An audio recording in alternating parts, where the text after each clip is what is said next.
Está con nosotros la maestra Ana Victoria Tarín Santiago y ella va a disertar sobre energías renovables y almacenamiento de energía, su importancia en la lucha contra el cambio climático.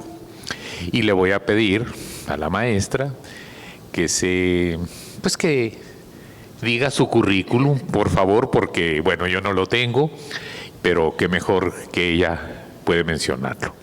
Okay. Adelante, maestra. Gracias por la presentación. Bueno, pues, primero que nada, muy agradecida con el CIMESH por la invitación para estar aquí en el Congreso. Soy Ana Victoria Tarín Santizo.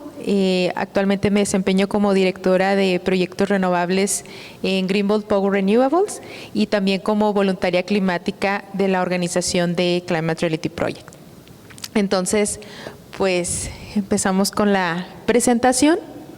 Bueno, como comentaban, el título es Energías renovables y almacenamiento de energía, su importancia en la lucha contra el cambio climático. En esta presentación vamos a responder estas 3 preguntas relacionadas con el cambio climático. ¿Debemos hacer algo? ¿Podemos hacer algo? ¿Haremos algo? Comencemos entendiendo qué es el cambio climático para saber cómo responder esta pregunta o entender, ¿verdad?, si debemos hacer algo. Bueno, el Sol libera energía en forma de radiación.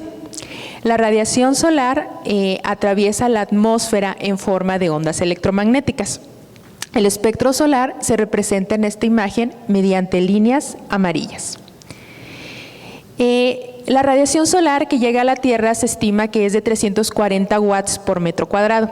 Aproximadamente 29% de esa radiación solar se regresa al espacio.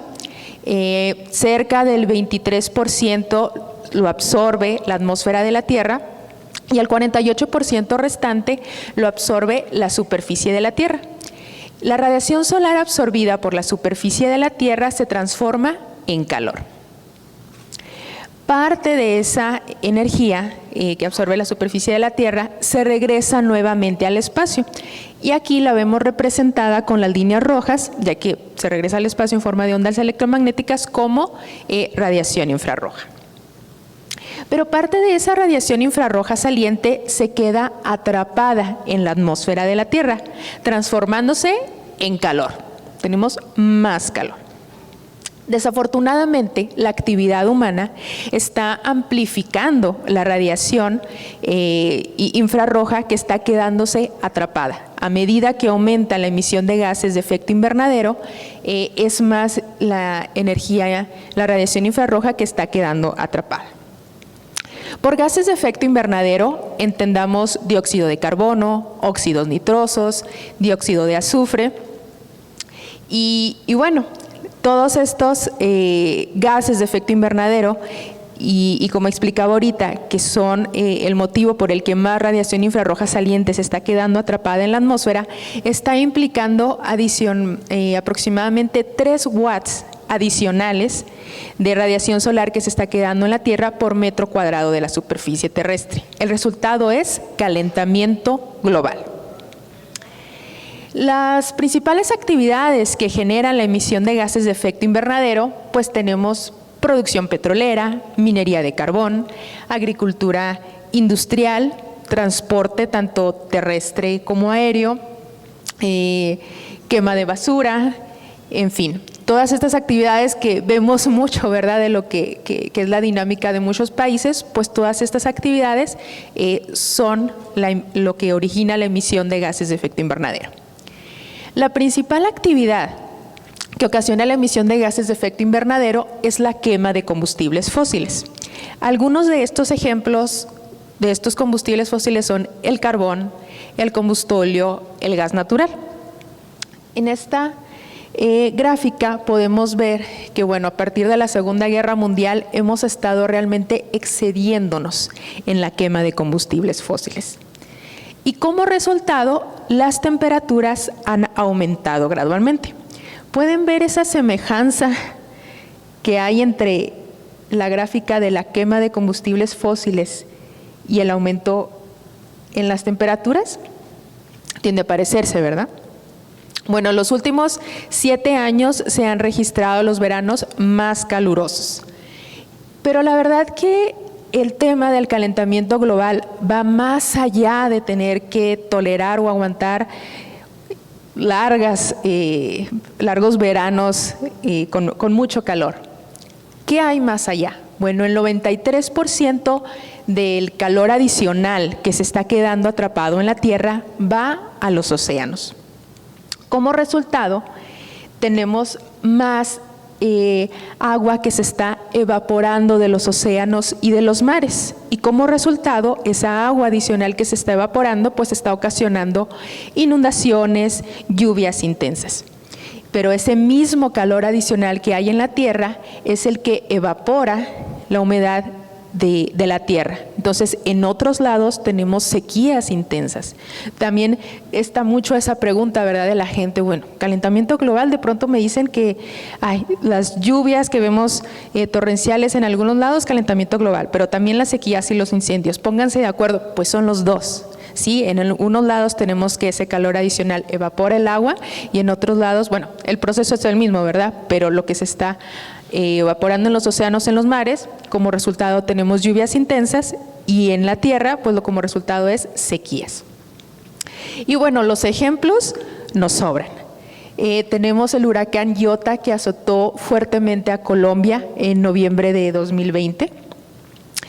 En verano de 2021, seguro recordarán estas lluvias atípicas en Europa. Estamos más acostumbrados a estos huracanes que llegan y se llevan todo en América Latina. Y de pronto, ¿verdad?, también el por qué la gente tan reacia a veces a creer que hay una crisis climática de por medio. No, es que es un tema geográfico, es que siempre pasa en América Latina. Bueno, el 2021 nos sorprendió y sorprendió a Europa con estas lluvias intensas. Alemania y Bélgica destrozados. Y una semana después, las noticias reportaban en Henan, China, que en 15 minutos llovió la cantidad de agua esperada en un año. Hubo cerca de 200 muertos. El año 2022 empezó muy fuerte para Australia. En febrero y marzo se registraron lluvias históricas, se declaró estado de emergencia, se dictaron órdenes de evacuación por seguridad de la población. Y bueno, este año California pasó del cierre del 22 a estar en una sequía y que ya veíamos a Los Ángeles con restricciones de agua, así como en Monterrey. Empieza el 2023 con intensas lluvias. Pasaron de un extremo al otro. Y bueno, hace algunas semanas habrán visto en las noticias las intensas lluvias en Libia. Más de 2,000 muertos y cerca de 10,000 desaparecidos. Pero por el otro lado, también ocasionado por el calentamiento global, tenemos lo que son las sequías. América del Sur enfrentó una grave sequía del 2018 al 2020. En el verano del 21, el 91% del oeste de Estados Unidos estaba enfrentando una gran sequía que, derivó en varios incendios. Y por si ustedes necesitaban que la NASA se los confirmara, declara que este verano ha sido el más caluroso de la historia. Y vemos, somos testigos, ¿verdad?, a través de las noticias, cómo se reportaron precisamente incendios en España, en Francia, en Grecia, Hawái, pero vemos, ¿verdad?, estos puntos rojos, los incendios de Canadá también, pese a que Canadá en esta zona no aparecen puntos tan rojos como Europa. Esto ya es un tema a nivel mundial. Seguro recordarán, porque aquí nos tocó pasarlo un poquito mal, la tormenta de nieve que llegó a Texas en febrero del 2021. Y quizá algunos se preguntarán, bueno, ¿por qué si me están hablando de calentamiento global tenemos todavía tormentas de nieve? Bueno, calentamiento global no significa que ya no va a ser frío, significa que el calor adicional en la Tierra está alterando y modificando las condiciones climáticas. En algunos puntos tendremos lluvias intensas, en algunos puntos tendremos sequías que deriven en incendios y en otras ocasiones tendremos tormentas de nieve. En febrero del 2021, bueno, récords históricos de las temperaturas. Ustedes recordarán la misma infraestructura de gas no aguantó en Texas, hubo cortes de electricidad, bueno, fue realmente un caos. A nosotros nos tocó, la verdad, no tan pesado, pero sí recordarán cómo estuvo en Texas. ¿Qué fue lo que pasó? Bueno, del lado derecho de esta imagen vemos un vórtice polar estable, donde las temperaturas, las condiciones del polo, bueno, están comportándose de una manera estable, solo en latitudes altas. Y del lado izquierdo tenemos un vórtice polar distorsionado, donde el calor normal de las latitudes bajas está subiendo, y entonces un frío atípico normal, obviamente nada más para las latitudes bajas, está saliendo ya de estas zonas geográficas donde se consideraba estable. Entonces, este vórtice polar distorsionado, pues es una de las razones de lo que ocurrió en febrero del 2021 en Texas. Y la crisis climática va más allá de tener que tolerar intensas ondas de calor, de lluvias intensas, infraestructura destruida por incendios, por tormentas de nieve. La crisis climática también es una crisis de extinción de especies. Este siglo se corre el riesgo de perder hasta el 50% de todas las especies terrestres. ¿Por qué? Porque todas estas modificaciones, alteraciones que estamos viendo, también están afectando el hábitat de los animales. Entonces, para responder la primera pregunta, ¿debemos hacer algo? La respuesta es sí. El planeta nos lo está diciendo desde hace mucho tiempo. Pasemos a la segunda pregunta. ¿Podemos hacer algo? ¿Por dónde comenzamos? Bueno, en esta gráfica se detallan las emisiones de gases de efecto invernadero por sector emitidas aquí en México en 2019 y se miden en millones de toneladas equivalentes de dióxido de carbono. La fuente es Nuestro Mundo en Datos. Ustedes pueden consultarlo y confirmar la información. Hay datos de todo, de la pandemia, de temas de población, también de dióxido de carbono, de emisiones de dióxido de carbono, pero a lo mejor con otras categorías. La verdad que les recomiendo mucho esta página. Pero bueno, en esta radiografía de México o en este diagrama de Pareto, si son industriales, vemos que en color azul, no sé si se alcanzan a leer las letras, vemos el sector transporte. Vemos que es uno de los principales contribuidores, transporte tanto terrestre como aéreo. Y en primer lugar, la barra en amarillo, es el sector de generación de energía eléctrica. Entonces, al ver esta gráfica, bueno, vemos los diferentes sectores, es construcción,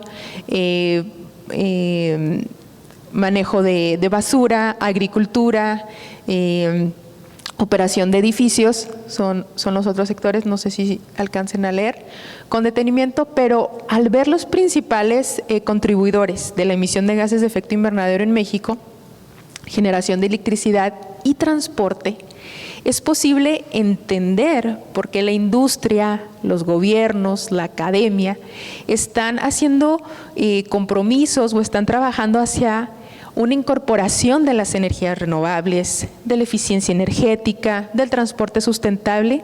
Por eso es que se está avanzando hacia una transición energética.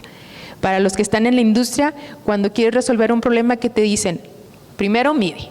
Haz tu diagrama de Pareto y vete con los principales contribuidores. Y esta radiografía tendrá sus excepciones en otros países que ahorita vamos a ver, pero es la misma para Estados Unidos, es la misma para China, es la misma para Europa. Los principales contribuidores tienden a ser la generación de electricidad y el transporte. Para entender por qué en México y también en otros países la generación de electricidad es la principal contribuidora de la emisión de gases de efecto invernadero, entendamos cómo se genera la electricidad en el país. Bueno, la electricidad se genera en centrales eléctricas.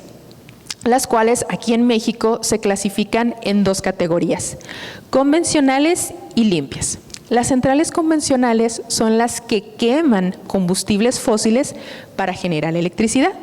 Aquí en México los combustibles que se queman para la generación de electricidad son gas natural, diésel, combustóleo y carbón, siendo estos dos últimos, combustóleo y carbón, los más contaminantes. En general, podemos asociar centrales convencionales con emisión de gases de efecto invernadero. A su vez, las centrales limpias se clasifican en dos categorías: renovables y alternativas. Las renovables son aquellas que utilizan recursos renovables para la generación de electricidad, como es el viento, el sol, el agua y la biomasa.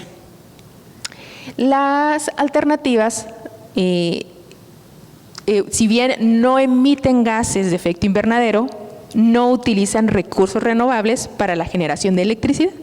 Un ejemplo de ello es la energía nuclear.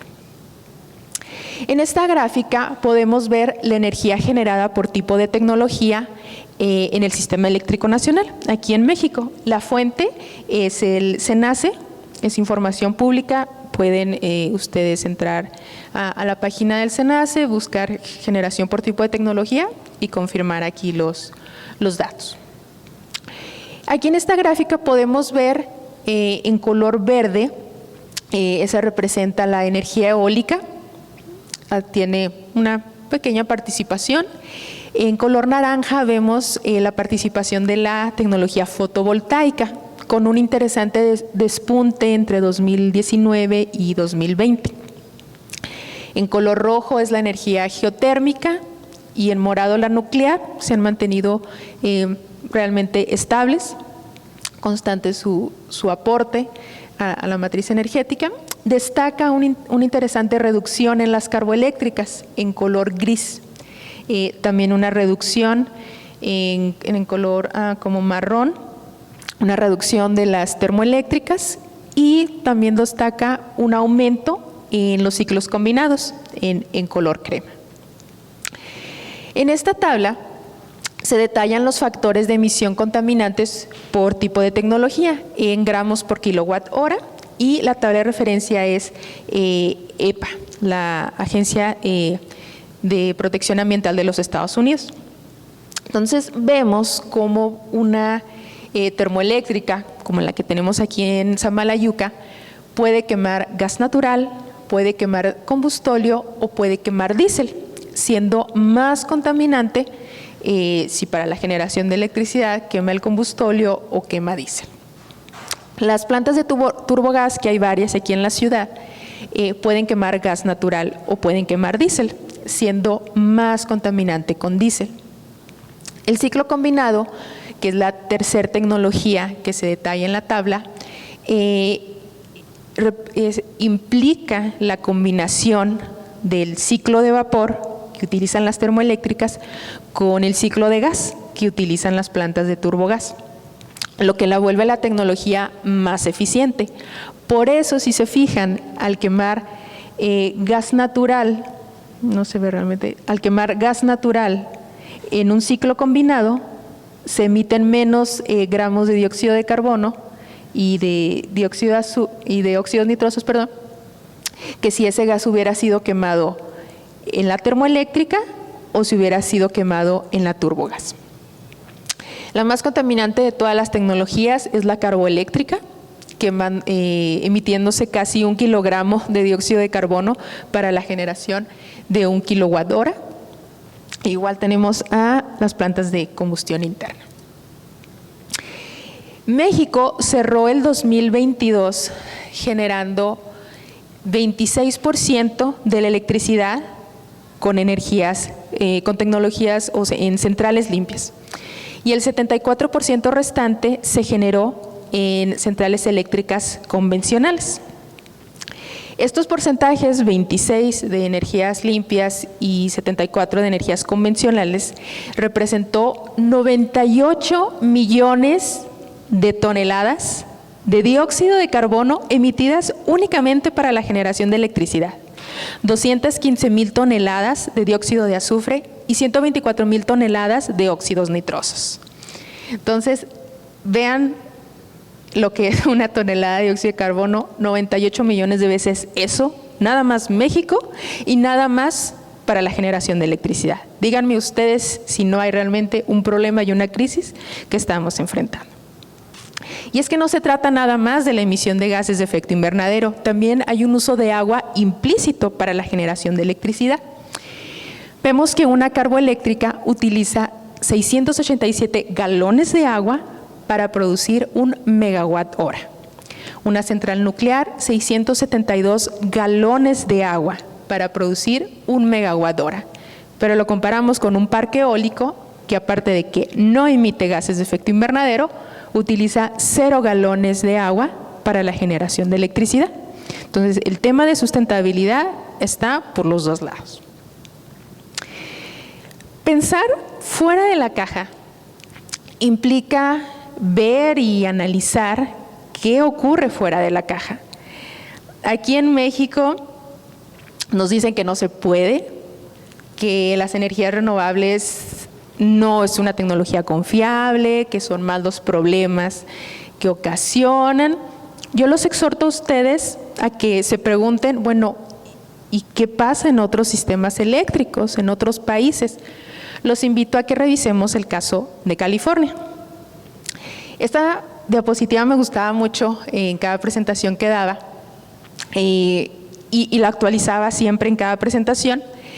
Aquí, por ejemplo, no sé si se alcance a ver, pero este es de abril del 2022, a las 2 de la tarde, y no se ve el apuntador. Bueno, en ese momento, 83% de la demanda del estado de California estaba siendo atendida con energías renovables, principalmente energía fotovoltaica.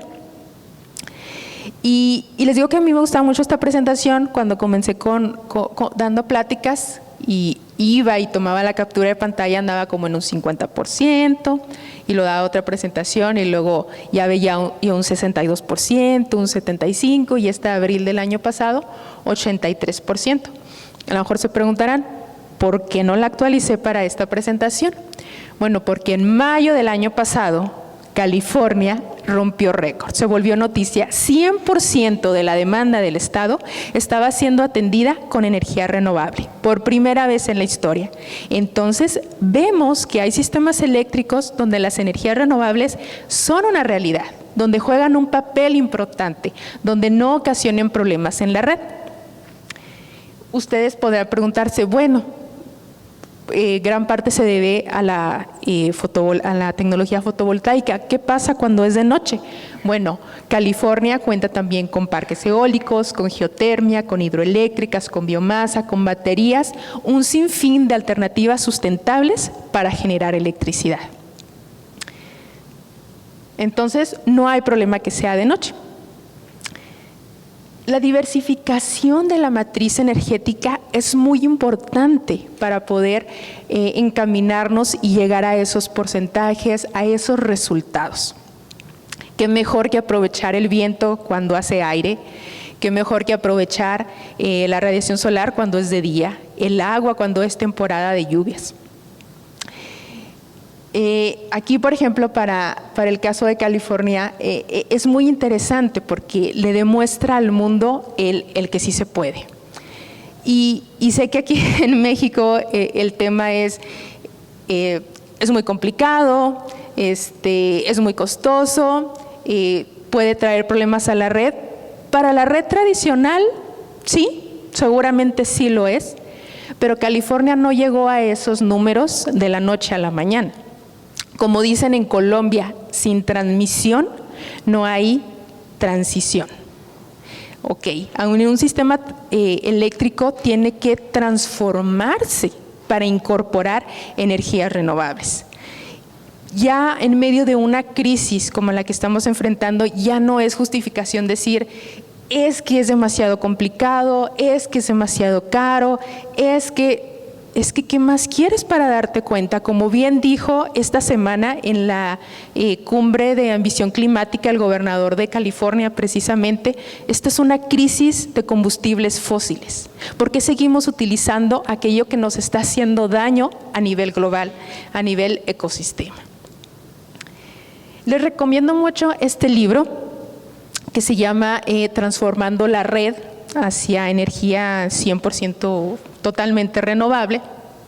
Y en este libro describen, ¿verdad?, que un sistema eléctrico en la era de las energías renovables, pues debe adaptarse y debe integrar pues varios puntos, ¿verdad? Por ejemplo, una red de transmisión a gran escala.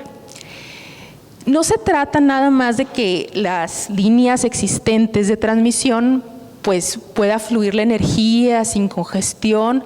No se trata nada más de eso, se trata de que se planifique el sistema y de que haya nuevas líneas de transmisión en sitios donde, por ejemplo, hay recurso eólico, donde hay recurso solar, para que pueda originarse proyectos que puedan integrar o inyectar energía sustentable a la red.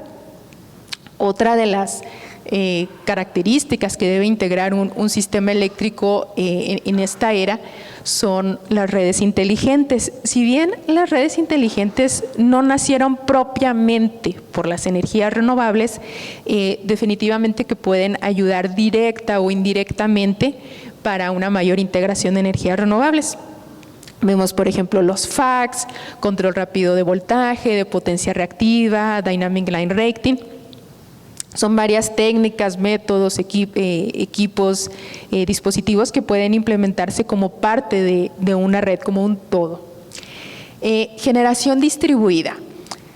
Desde el punto de vista técnico, poder generar en el sitio y evitar, ¿verdad?, la transmisión y la distribución de la energía cuando estamos generando en un punto externo, pues la generación distribuida aporta mucho, ¿verdad?, porque estamos evitando esas pérdidas de las líneas en el sistema, porque estamos evitando que haya más congestión en el sistema, pero también desde un punto de vista socioeconómico, el poder tener generación en sitio puede representar una alternativa y una solución para aquellas comunidades que actualmente están aisladas de la red, como en la presentación anterior, que era en Samalayuca. Otra característica de los sistemas eléctricos en esta nueva era son los modelos de pronóstico confiables. Claro está que bueno, tanto que le agregan le echan a las energías renovables por su variabilidad, bueno, pues va de la mano tener pronósticos confiables sobre el perfil climático para que el operador del sistema tenga una mejor planeación al día de mañana de cómo va a estar el aporte a lo mejor de los parques eólicos, de los parques solares, y pueda ir armando las piezas de decir, bueno, de pronto se escuchaba, ¿verdad? No voy a decir nombres, pero decían, es que por cada megawatt renovable necesitas un megawatt convencional, que esté ahí listo, y eso hace imposible que pueda haber integración de energías renovables, es abogado. Pero no, o sea, simplemente si tenemos pronósticos confiables y sé que mañana mi perfil solar, eólico en tal zona geográfica va a ser de tal manera, bueno, adecuo los otros elementos, por eso hablaba de una matriz energética diversificada, voy organizando mis otros elementos de generación para que vayan sumándose, para que vayan adaptándose al perfil de las otras tecnologías. Y finalmente, almacenamiento de energía. El almacenamiento de energía brinda flexibilidad a la red, al sistema. ¿Por qué? Pues porque puede brindar una rápida respuesta ante cambios en la generación, ante cambios en la demanda o ante cortes en la transmisión. Entonces, voy a ahondar más en el almacenamiento de energía porque se vincula precisamente con las energías renovables, porque permite que también, como los otros elementos, es también pieza clave para tener una mayor penetración de energía renovable en las redes. El almacenamiento consiste en capturar energía que está siendo generada en un periodo de tiempo y que va a ser utilizada en un periodo posterior. El proceso básicamente es, capturo la energía, la almaceno y cuando se necesita, la inyecto a la red. En todo este proceso, pues hay cambios o se van a dar cambios o conversiones de energía de eléctrica a diferentes, que por ejemplo aquí en el diagrama, a diferentes formas de energía que aquí por ejemplo en el diagrama se describen acorde a las tecnologías que vemos ahorita en el mercado, se clasifican precisamente con su principio de almacenamiento. Entonces, si capturamos la energía, la almacenamos, cuando la inyectemos a la red, pues va en forma de energía eléctrica, pero pues en el interior la puedo almacenar de diferentes formas, como energía mecánica, eléctrica nuevamente, electroquímica, química y térmica. Entonces, en ese proceso de que almaceno y de que vuelvo a inyectar a la red, pues muy seguramente, salvo el caso de eléctrica, vemos esta conversión de diferentes formas de energía. Por ejemplo, en el caso de almacenamiento mecánico, me voy a hacer para acá porque no veo. Tenemos los volantes de inercia, aire comprimido, rebombeo hidráulico. En eléctrica, superconductores y supercapacitores, en forma de almacenamiento electroquímica, baterías de plomo ácido, baterías de iones de litio, baterías de sodio azufre y baterías de flujo. Química, hidrógeno, y térmica, el que básicamente ahorita tiene un poquito más de auge es frío o criogénico. En esta imagen podemos ver, según el tipo de almacenamiento, las diferentes tecnologías que existen, son los colores que pueden ver, y la gráfica nos está diciendo la potencia del sistema, o sea, lo que yo puedo almacenar y el tiempo que puede estar almacenada esa energía. Al ver esta gráfica, esta imagen, entendemos por qué tanto auge de las baterías, que el principio de almacenamiento es electroquímico, pues porque es el que tiene un mayor rango, tanto en potencia de almacenamiento como en tiempo de almacenamiento. Vemos que puede ser una solución para sistemas distribuidos, desde 1 kilowatt, 10 kilowatts, hasta un sistema aislado, 10 megawatts, así como en ámbitos de generación de energía o redes de transmisión, como 100 megawatts o 1 gigawatt. La ventaja de las baterías, aparte de lo que nos dice esta gráfica, que tiene muchas ventajas tanto de potencia de almacenamiento como en tiempo de almacenamiento o de descarga, también es por su facilidad de implementación. ¿A qué me refiero? Por ejemplo, acá arriba vemos lo que es el rebombeo hidráulico, que es el que mayor capacidad de almacenamiento nos puede proporcionar y mayor tiempo.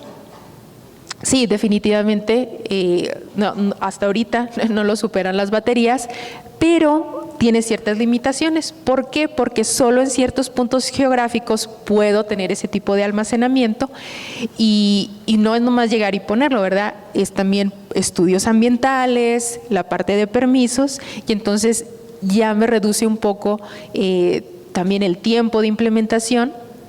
Entonces sí representa algunas restricciones, por eso digo que las baterías, pues aparte de que tiene estas ventajas técnicas, pues también la implementación es mucho más sencillo. Con el hidrógeno vemos que también anda al nivel del rebombeo hidráulico y definitivamente, seguramente lo han escuchado, pues es como que el sistema de almacenamiento del futuro, ¿verdad? Ahorita hay mucho interés y seguramente sí lo va a hacer, pero hoy por hoy pues todavía hay algunas restricciones que no lo hacen de pronto una solución tan tangible a corto plazo como lo es las baterías. ¿Por qué? Bueno, el hidrógeno verde recibe este nombre. Hay diferentes clases de hidrógeno, pero en especial el verde es el que se produce a partir de la electrólisis del agua. Y esta electricidad que necesitamos para separar el agua en oxígeno y en hidrógeno, pues proviene de energías renovables. Entonces, por eso es verde y bueno, definitivamente es una solución para reducir la huella de carbono, tanto para la industria, porque el hidrógeno ahorita es muy utilizado en procesos alimenticios, en procesos del acero. O sea, realmente, pese a que tenemos relativamente poco tiempo escuchando el hidrógeno verde, lo que es, por ejemplo, el hidrógeno azul tiene bastante tiempo produciéndose, ¿verdad? Porque hay una demanda en la industria. Entonces, el hidrógeno verde sí se perfila como el futuro para descarbonizar para reducir la huella de carbono en la industria, pero sí está más a largo plazo. Por ahorita, ¿por qué? Porque bueno, ahorita los costos no es tan competitivo todavía como el hidrógeno azul. También los sistemas de distribución requiere, así como hablábamos ahorita para las energías renovables, también para dar ese paso al hidrógeno verde es necesario también que los sistemas de distribución se vayan adecuando. Entonces, pues dicho lo anterior, voy a ahondar un poquito más en las baterías, que es el almacenamiento electroquímico, para ver o entender los beneficios, ¿verdad?, que brinda a los sistemas eléctricos. Pero en el almacenamiento electroquímico, las baterías como tal consisten en un ánodo, en un cátodo y en el electrolito, que puede ser de diferentes materiales o diferente composición química. Las características principales de una batería son la capacidad, parámetros de carga y descarga, eficiencia, vida útil y mantenimiento. La capacidad de una batería es la capacidad del dispositivo para cargar para tener esa carga acumulada en el dispositivo. La unidad de medida es básicamente amperes hora. También lo pueden ver como watt hora o kilowatt hora, pero como pues sabemos que ahí también depende mucho del voltaje que me vaya a entregar la batería, pues más típicamente es amperes hora. Entonces, la capacidad del dispositivo, de la batería, es una medida que me dice cuánta carga hay acumulada ahí. La capacidad nominal, el dato de placa del dispositivo, pues me dice como tal la carga máxima que puede almacenarse en el dispositivo o que puede entregar ese dispositivo en un periodo de tiempo. Pero ya en operación, la capacidad real o durante la carga y descarga de la batería puede ser diferente. Ahorita vamos a entender más por qué. Pero en esencia, capacidad nominal, la máxima carga que puede almacenarse ahí en ese dispositivo, pero ya en operación puede ser diferente. ¿Por qué? Bueno, como decíamos, una de las características también importantes a la hora de hablar de baterías o de sistemas de almacenamiento son los parámetros de carga y descarga. Carga, que en inglés se usa más el término, lo van a ver de pronto así en los datos del fabricante o a la hora de dimensionar los sistemas o durante la operación, es el estado de carga, state of charge. Entonces, es un porcentaje que me dice en ese momento qué porcentaje está realmente almacenado en el dispositivo. Por ejemplo, si es una batería de 1000 amperes hora y me dicen que el estado de carga es 80%, bueno, realmente en ese momento el dispositivo tiene 800 amperes hora. Otro parámetro importante es la profundidad de descarga, y aquí es donde se liga con el concepto de capacidad. Las baterías no se recomienda que se descarguen al 100%. Esto puede dañar a la batería, afectar, que ahorita lo vamos a ver, los ciclos de vida, la vida útil de la misma. Entonces, ustedes, por ejemplo, si adquieren un sistema de almacenamiento, si lo van a implementar, tienen que ver las especificaciones del fabricante. Según el tipo de tecnología, pues el fabricante les dirá, te recomiendo que no lo descargues más del 15%, que no lo descargues más del 20%, del 25%. Entonces, por eso les decía, bueno, sí, en esencia la capacidad nominal es la máxima carga que puede estar almacenada ahí, 1000 amperes hora, pero si el fabricante me dice que no puedo pasar de un 15% de profundidad de descarga, bueno, pues ya en operación realmente la batería no son 1000 amperes hora. O sea, ya en operación, por mismo de cuidado del equipo, tengo que considerar que el sistema o el dispositivo me va a dar un poco menos. Otro parámetro es la eficiencia de las baterías. Como todos sabemos, pues la eficiencia es esa relación, ese análisis entre, para este caso en particular de la batería, lo que el dispositivo me puede entregar y lo que yo le inyecto al dispositivo para regresar al mismo estado de carga. Entonces, se le conoce como, en inglés el concepto está como round trip efficiency. Y bueno, hay varios elementos exteriores, obviamente también propiamente, ¿verdad? La conformación de la batería, la tecnología, pero también hay condiciones externas que afectan su eficiencia. Una de ellas, pues, es la temperatura. A bajas temperaturas, a altas temperaturas baja la eficiencia del sistema de baterías decae. Y bueno, la vida útil que les comentaba ahorita está relacionado con la profundidad de descarga.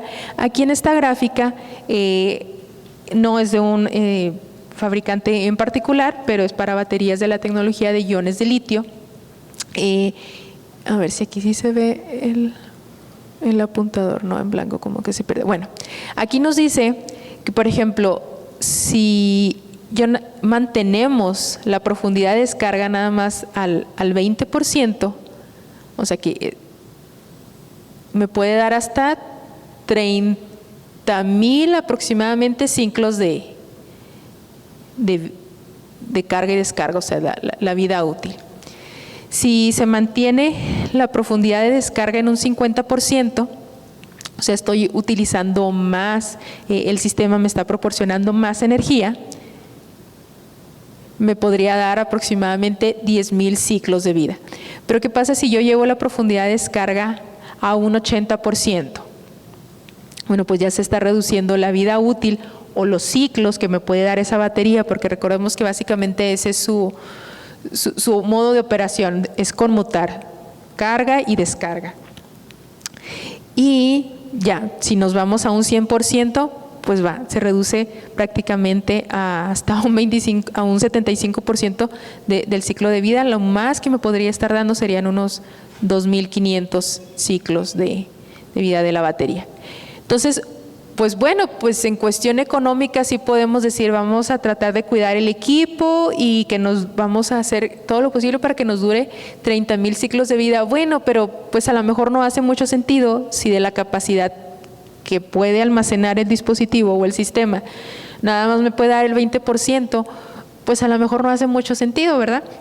Entonces sí es muy importante que durante la operación se revise mucho la hoja de ciclo de vida, se introduzcan estos parámetros en el modelo financiero, se revise con la producción de energía del sistema y decir, bueno, lo que más me conviene o lo que más conviene para el proyecto de generación como tal, pues es a lo mejor estar en un porcentaje de descarga operativamente en un 50% para que me dure un ciclo de vida de unos 10,000 ciclos de vida. Bueno, ¿y qué tan costosos son los sistemas de almacenamiento? Esta información es de los Estados Unidos, pero digo muy parecido a lo que viene costando la energía en otros sistemas, en otros países. Bueno, aquí nos dicen que la tecnología hoy por hoy, y qué gusto, más económicas, son costos de energía están nivelizados. O sea, por ejemplo, es el costo por producir una unidad, que en este caso es 1 megawatt hora, y digamos que es un costo promedio de los costos incurridos durante construcción, durante mantenimiento y operación. O sea, es un costo nivelado de la energía, lo que tenemos aquí. Entonces vemos que las tecnologías hoy por hoy más económicas son la energía eólica y la energía fotovoltaica. Entonces ya esos tiempos de hace 15 años, esos discursos donde nos decían, es que tienen que estar subsidiadas, es que no, son demasiado caras, No, hoy por hoy ya son más económicas que un ciclo combinado, que es la tercera tecnología que se muestra aquí en la infografía. Y vemos que posterior al ciclo combinado tenemos parques eólicos con almacenamiento y parques solares con almacenamiento. Entonces, si vemos el precio mínimo, el costo por unidad, vemos que sí aumenta a que si tuviéramos solamente el parque eólico o el parque fotovoltaico sin almacenamiento. O sea, sí hay un precio adicional, pero vemos que es más económico que la geotermia, que las carboeléctricas o incluso que las nucleares nuevas. Este dato de marginales cuando se extiende la vida de una planta existente y que se viene dando mucho, obviamente por el tipo de tecnología que es. Entonces, el costo es contra una planta nueva, no contra una planta que ya existente que se está extendiendo su periodo de vida. Entonces, vemos que ya es una realidad. La verdad que el precio de las baterías, la tendencia es a la baja. Entonces, no dudemos que en los siguientes, a lo mejor 5 años, vamos a estar viendo ya unos precios ya muy competitivos o incluso más económicos que los ciclos combinados, o sea, que producir con gas. Y bueno, en general, sea cual sea la tecnología que utilicen o si las capacidades, las aplicaciones del almacenamiento de energía y la flexibilidad que le brinda a las redes eléctricas, a los sistemas de potencia, pues es porque está presente en todas estas aplicaciones. Por ejemplo, arranque negro es cuando tiene que arrancar aislada de la red una subestación o una central eléctrica. Típicamente pues son plantas a diésel, ¿verdad? Pero en este caso pues vemos que una aplicación que pueden tener los sistemas de almacenamiento pues puede ser esa sustitución. En vez de quemar diésel para arrancar en negro, podemos utilizar un sistema de baterías. Reemplazo de reserva rodante. La reserva rodante son propiamente centrales eléctricas o equipos que están girando, que están en operación, pero están descargados, no están conectados a la red. ¿Para qué están ahí? Bueno, pues si llega a haber un aumento abrupto en la demanda o decae la generación, bueno, entra la reserva rodante y está lista, o sea, en pocos minutos puede estar ahí para estabilizar y que no haya problemas con la frecuencia. Entonces, pues propiamente como tal, reserva rodante se refiere, ¿verdad?, a la máquina síncrona que está ahí girando, lista para entrar, pero bueno, el sistema de almacenamiento puede ofrecer el mismo concepto, la misma aplicación, el mismo servicio, sin necesidad de estar quemando el combustible fósil para tener la unidad lista para entrar. Respaldo de emergencia, esto pues aplica tanto para las cargas como para los sistemas, ¿verdad?, de generación. Pensamos de pronto en hospitales, en estaciones de radio que típicamente pues sí tienen ahí su planta de diésel, pero pues es limitado, ¿verdad? Entonces, otra aplicación de los sistemas de almacenamiento pues es también que pueden brindar un respaldo de emergencia. Administración en la compra y venta de energía en el mercado. En México no, pero ya se está viendo en otros países que como tal el proceso de interconexión ya no aplica un parque eólico o un parque fotovoltaico o estos dos con almacenamiento, no, ya está aplicando el almacenamiento solo. Para un desarrollador o en algunos puntos sí hace, es algo nuevo que se está viendo, ¿verdad? El proyecto ya como tal es el dispositivo de almacenamiento y pues la operación o la premisa es comprar o cargar la batería en momentos donde la energía es barata y luego se inyecta la energía, o sea que la va a vender al sistema en horas donde está más cara la energía. Entonces es cuestión de analizar el mercado. Me lo comentaba por ejemplo una persona de Australia que ya en muchos casos se está viendo donde pues ya no es tener que sacar el permiso ambiental para el parque eólico o el parque fotovoltaico, no, ya nada más es unas pequeñas hectáreas para el sistema de almacenamiento y el negocio como tal de ese sistema de generación, si se le puede llamar, es nada más estar administrando viendo cómo opera el mercado y decir, ahorita me conviene comprar, ahorita me conviene vender, y es energía como tal. Administración de la factura de electricidad. Esto es una aplicación que puede ser muy importante para las empresas, para las naves industriales. ¿Para qué? Para cuando se tiene la demanda eléctrica en horas donde la electricidad es muy cara, bueno, ¿qué tal si tengo un sistema de almacenamiento que se está cargando cuando la electricidad es barata? Y ya en momentos picos, en vez de comprarla de la red, que es energía más cara, utilizo mi sistema de almacenamiento. Entonces puede ayudar bastante ahí a las naves industriales para administrar la factura de electricidad. Nivelación de carga va muy relacionado con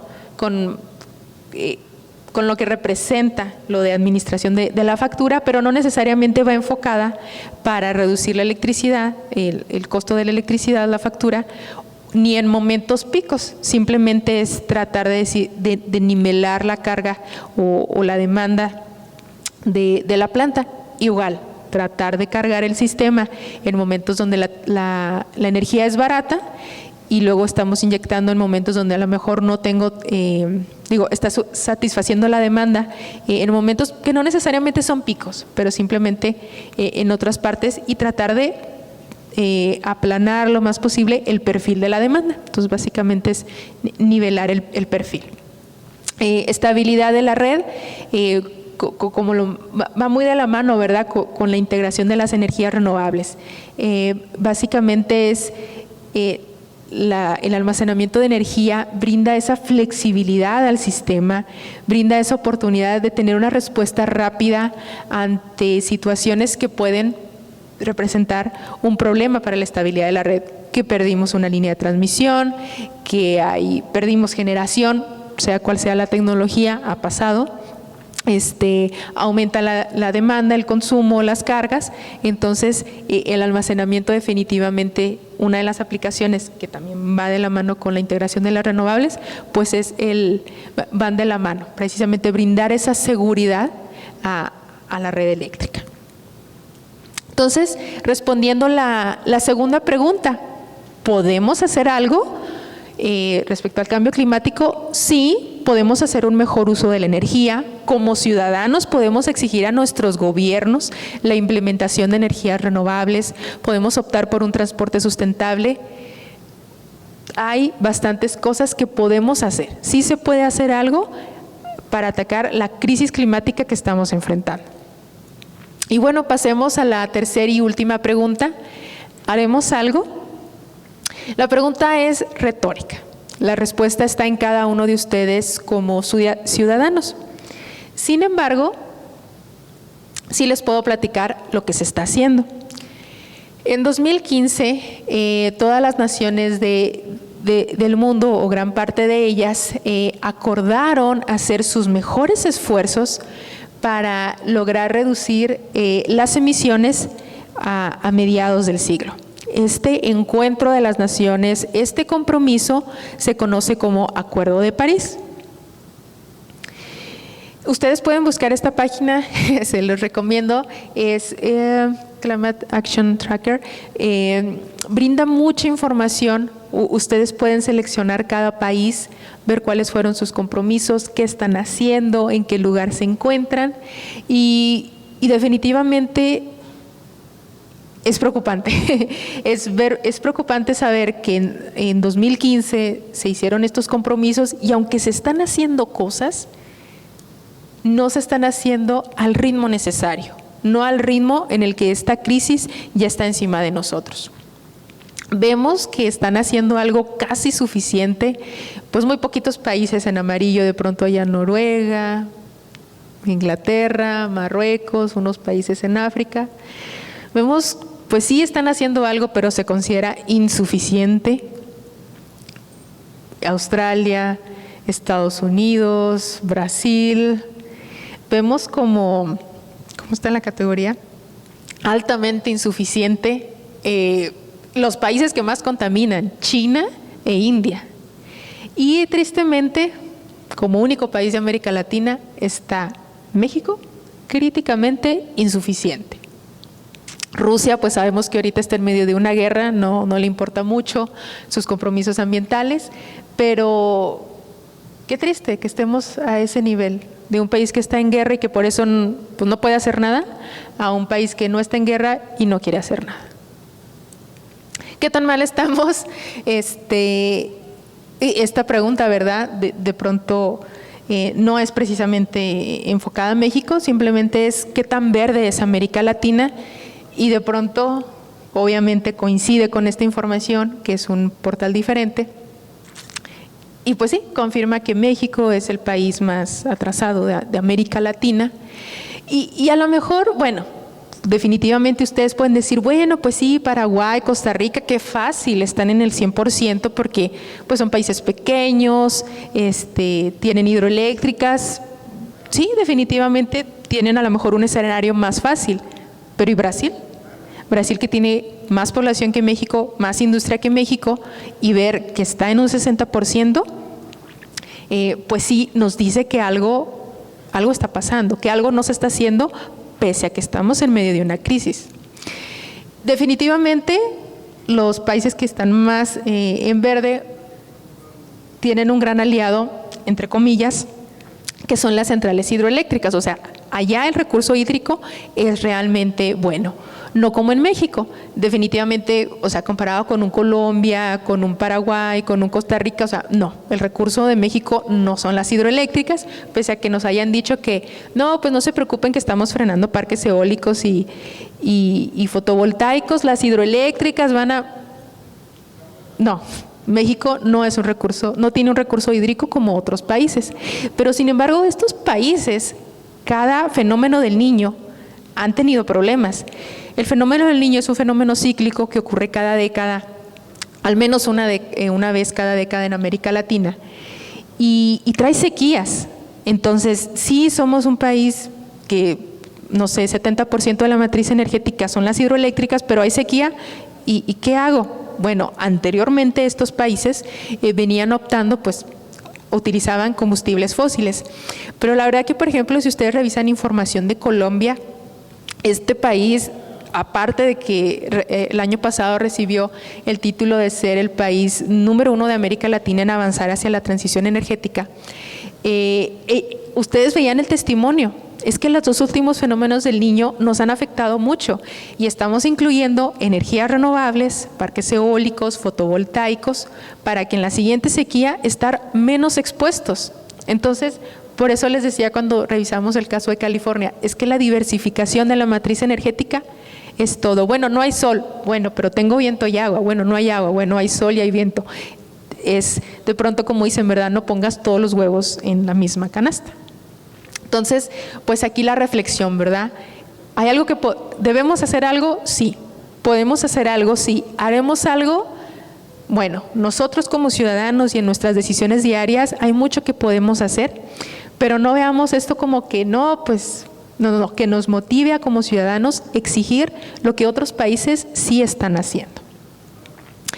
Y bueno, créanme que el objetivo de esta presentación es crear conciencia y reflexión en los futuros líderes, en los actuales tomadores de decisiones, en los líderes de la industria. ¿Para qué? Para cuando lleguen esos proyectos, para cuando lleguen esos momentos de tomar una decisión, tengan esas bases de la sustentabilidad. Así que pues los exhorto a que usen su voz, su voto y sus decisiones en la lucha contra el cambio climático, como si el mundo dependiera de ello, porque de hecho el mundo depende de ello. Gracias. Muchas gracias, maestra. ¿Alguien tiene alguna pregunta para la maestra? ¿Sabemos? ¿Me escuchan? Sí, ¿verdad? Sí. Vamos a decir lo que estaban comentando en la mañana. Muchos de los problemas de las baterías, a veces algunas no son renovables, o qué tanto va a ser, se pueden reutilizar, por así decirlo, esos dispositivos, o qué tanto contaminan. No sé si hay algún escrito, porque esa parte es muy interesante. Los paneles solares tienen un determinado ciclo de vida y pues ahora sí, como dicen, se van a convertir tarde o temprano en basura. o una batería pues a lo mejor puede contaminar más que lo que realmente está. Esa parte sí, en lo personal sí me llama mucho o me inquieta, porque a lo mejor por desconocimiento, no sé si ustedes ya hayan hecho dentro del ciclo lo que le llaman recuperación. En este caso yo, terminando el ciclo, voy a recuperar algo de eso, por decir una máquina, termina su ciclo de vida y a lo mejor la puedo vender en chatarra y puedo recuperar algo de fierro, de material, de plástico, etc. Muy buena pregunta, y lo tomo como nota para incluirlo en otra presentación. Por ejemplo, y lo voy a usar también para las generación renovable, se están desarrollando procesos de mejoras en el reciclaje. Por ejemplo, para las turbinas eólicas, pues prácticamente todo es acero. Entonces, cuando viene el proceso de desmantelamiento de los parques eólicos, pues sí hay mucho que se pueda reciclar. Los mayores retos de pronto estaban en las aspas, pero sí hay nuevos procesos que se están desarrollando. Incluso puedo compartir un artículo con usted donde ya se está trabajando precisamente en que también las aspas, el 100% pueda ser renovable. Los paneles solares también. Hay procesos de reciclaje, diferentes técnicas, y al final del día definitivamente concuerdo con usted, no es nada más decir, sí, que entre todos estos proyectos, o sea, tiene que estar el plan como tal de decir, bueno, así voy a desarrollar, así voy a construir, así voy a operar, y al momento en que ya haya terminado la vida útil de la central de generación, así voy a reciclar, así va a ser el deposicionamiento del material. Entonces, sí hay técnicas. Lo que está faltando, desde mi punto de vista, y bueno, todo ha ido avanzando en conjunto, pero lo que siento que sí hace falta es regulación, porque al final de la operación de la central eléctrica, el que haya operado se va a ir por la opción más barata, y tristemente, si la opción más barata no es reciclar, no va a reciclar, aunque existan los procesos y los métodos. Entonces, pero si existe la regulación donde dice, tienes que reciclar, tiene que ser la menor impacto ambiental, el cómo tú vas a terminar la vida útil de la planta, eso es muy importante. O sea, se está cerrando el ciclo y creo que sí falta regulación. En la parte de las baterías, ahorita hay bastante, está tomando auge lo que es baterías de segundo uso. Sí se está dando el reciclaje, incluso antes de llegar a descomponer el material a sus mínimas formas y que de ahí avance a otras industrias, está habiendo baterías, un Inter de segundo uso, que por ejemplo comenzaron en un auto, el auto pues ya no está operando, se reprocesa esa batería y ya se está yendo a sistemas de almacenamiento. Entonces, sí es algo que se está comenzando a dar. Definitivamente la ingeniería tiene que avanzar de esa parte, pero en conjunto la regulación.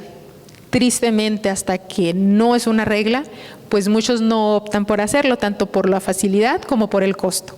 Entonces, sí hay procesos para el reciclaje de las tres partes: almacenamiento, paneles, turbinas eólicas, pero sí es muy importante la regulación y que el proceso sea económico para que se materialice. Agradecemos profundamente su presencia, su participación, sus conocimientos. Gracias por haber estado con nosotros, y a nombre del colegio queremos entregarle un simbólico reconocimiento por su presencia. Muchísimas gracias. Y el colegio le dice lo siguiente, que le otorga este reconocimiento por su valiosa participación y colaboración en este evento. Muchísimas gracias. Y les pido un aplauso, por favor, para la maestra. Gracias.